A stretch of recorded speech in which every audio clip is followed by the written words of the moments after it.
Hi guys, I'm Hemant Sharma and welcome to Psycho Games. As I said in my earlier video, I'm gonna explain fat loss and fat gain. जब हम अपने आसपास देखते हैं तो हर दूसरा बंदा आपको ये कहते हुए मिल जाएगा कि यार हमें फिट होना है, पेट कम करना है या बॉडी बनानी है। तो यही डिजायर्स लेके हम पहुंच जाते हैं जिम में। But only 30% of those people get proper result and rest of 70% people end up in disappointment. Why? ये हम जाने उससे पहले हमें ये जानना ज़रूरी है कि फैट लॉस और weight loss, fat gain and weight gain होता क्या है। जी हाँ, दोनों अलग अलग चीज़ें होती हैं और इनको अलग अलग ढंग से समझना ही ज़रूरी है।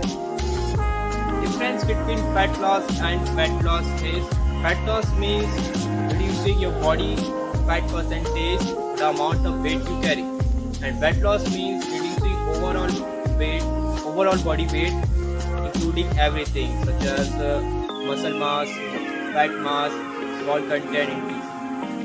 And fat loss is more healthier than weight loss. Similarly ही हम फैट गेन और वेट गेन को भी समझ सकते हैं। अब आते हैं फैक्टर्स जो फैट गेन और फैट लूज के लिए बहुत ज़रूरी होता है। Factor number 1 is genetic, factor number 2 is age, factor number 3 is gender, factor number 4 is type of activity, fifth one is type amount of activity and the most important number 6 is nutrition.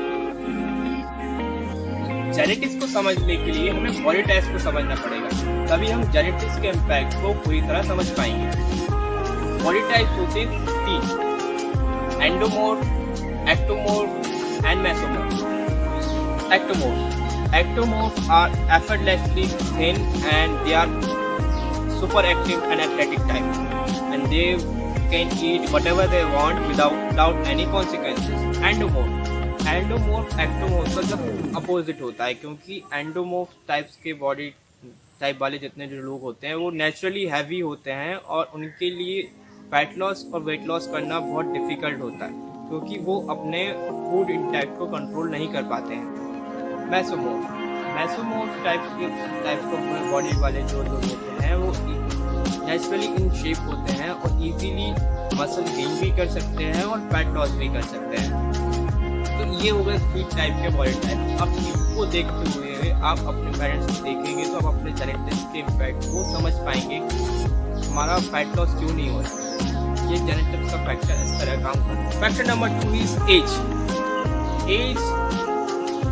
30 और 40 के साल की as वाले जो लोग होते हैं उनके लिए थोड़ा डिफिकल्ट होता है फैट लॉस और फैट गेन करना, क्योंकि उस एज में हमारा बॉडी का रिस्पॉन्स थोड़ा कम हो जाता है और एक्टिविटी भी थोड़ी कम हो जाती है। जबकि हम जब अडल्ट होते हैं, यंग होते हैं, तो हम इजीली फैट लॉस और मसल गेन भी कर सकते हैं, जो चाहे कर सकते हैं, क्योंकि भाई उस टाइम एनर्जी का लेवल थोड़ा हाई होता है। थर्ड फैक्टर होता है age, gender. Mens can lose weight to gain weight easier than women because women require 12% of body fat, men require only 3% of body fat because of the way their bodies are built, and the metabolic rate of men are naturally higher than women's.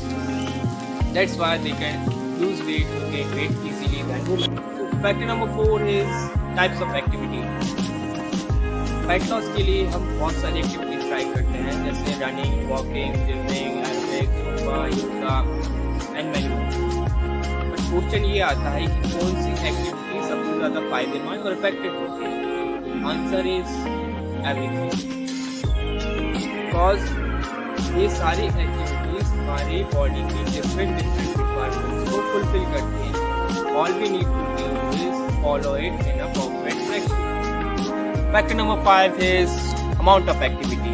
According to experts and science, for healthy fat loss, 45 minutes workout is enough, and rest period should be 20 to 30 seconds.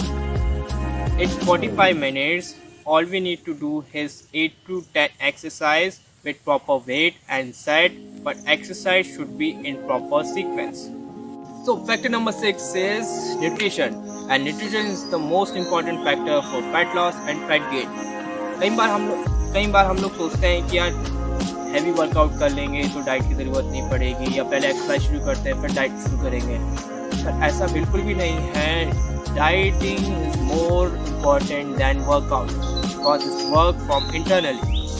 कोई भी diet सभी पर एक जैसा work नहीं करती है क्योंकि सभी का बॉडी टाइप अलग अलग है। तो सभी की बॉडी की रिक्वायरमेंट के अनुसार ही डाइट प्लान करना चाहिए, तभी वो प्रॉपरली वर्क करता है और रिजल्ट देता है। तो these are the some important factors for fat loss, और हम इन्हें जाने बिना ही फैट लॉस की जर्नी शुरू कर देते हैं और हमें प्रॉपर रिजल्ट नहीं मिलते हैं। सपोज कई बार कोई बोलता है यार देखो मैंने ये सप्लीमेंट्स लिए या ये वर्कआउट रूटीन फॉलो किया है, आप भी इसे फॉलो करें और आपको भी इससे रिजल्ट मिलेंगे। पर आपको रिजल्ट मिले ये ज़रूरी नहीं है क्योंकि आपकी बॉडी टाइप अलग है, आपकी बॉडी की रिक्वायरमेंट्स अलग हैं। तो आपको सेम रिजल्ट कैसे मिल सकता है? जब आप अपनी बॉडी की रिक्वायरमेंट्स को ही फुलफिल नहीं करेंगे तो आपकी बॉडी आपको रिजल्ट कैसे देगी? आप कैसे फैट लॉस कर पाएंगे? ज़रूरी ये है कि आप अपने एक्सपर्ट्स के थ्रू जाएं, अपने ट्रेनर्स के थ्रू जाएं और उनसे अपनी स्ट्रेंथ, वीकनेस और एबिलिटी के अकॉर्डिंग आपका अपना वर्कआउट डिज़ाइन कराएं और डाइट लें, न्यूट्रिशन लें, तभी आप जल्दी और फास्टली अपना फैट लॉस कर पाएंगे। तो नेक्स्ट टाइम जब भी आप फैट लॉस और फैट गेन के बारे में सोचें कि अब हमें फैट कम करना है या फिट होना है, तो इन सभी फैक्टर्स की तरफ ज़रूर देखिएगा और किसी के सामने वाले को देख कर नहीं चलना है। आपको अपनी रिक्वायरमेंट को समझना है कि हमारी बॉडी की रिक्वायरमेंट्स क्या है, हमें किस चीज़ों पर वर्क करना है, हमारी वीकनेसेस क्या है, वीक पॉइंट्स क्या हैं, उनको देखते हुए आप अपना जर्नी फैट लॉस की स्टार्ट करिएगा। तभी आपको आपकी डिज़ायर्ड रिजल्ट बहुत अच्छे से और बहुत जल्दी मिलेंगे। So these are some important factors and details about fat loss and fat gain. और यदि आप जिम अभी नहीं जा पा रहे हैं, वर्कआउट नहीं कर पा रहे हैं, तो आप हाई इंटेंसिटी इंटरवल ट्रेनिंग को फॉलो कर सकते हैं। It's a science based training programme and it's safe for everyone. यदि आप इसके बारे में और जानना चाहते हैं, अपने घर पर करना चाहते हैं, तो do read the description. Thanks for watching and don't forget to like, share and subscribe.